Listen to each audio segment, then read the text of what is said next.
mga BFF. Dito naman yung mga kontrabida.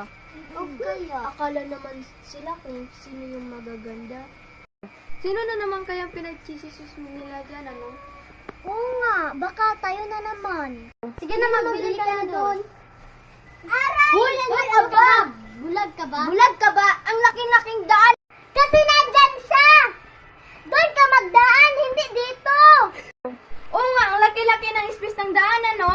Kung ikaw kaya yung naging BFF niya, anong kayang gagawin mo? Sorry, hindi ko po sinasadya. Hoy, babae! Ano ka, bulag?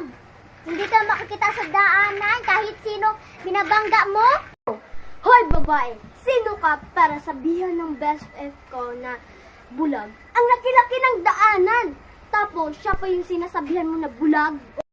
Oo nga, huwag kang pabida. Hoy, ano ba kayo? Malalaki na kayo ah. Pero bakit pa siya ang ginagawa ng siya pang may kasalanan dito? Kayo na malalaki, dapat kayo ang mapasensya kasi kayo mas matanda kaysa sa kanya.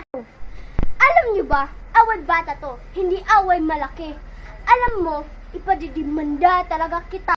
O sige, idamanda mo kami, samahan pa. Hoy mga bisyo, huwag na kayong ganyan, bati na tayo. Oo nga. Oo nga.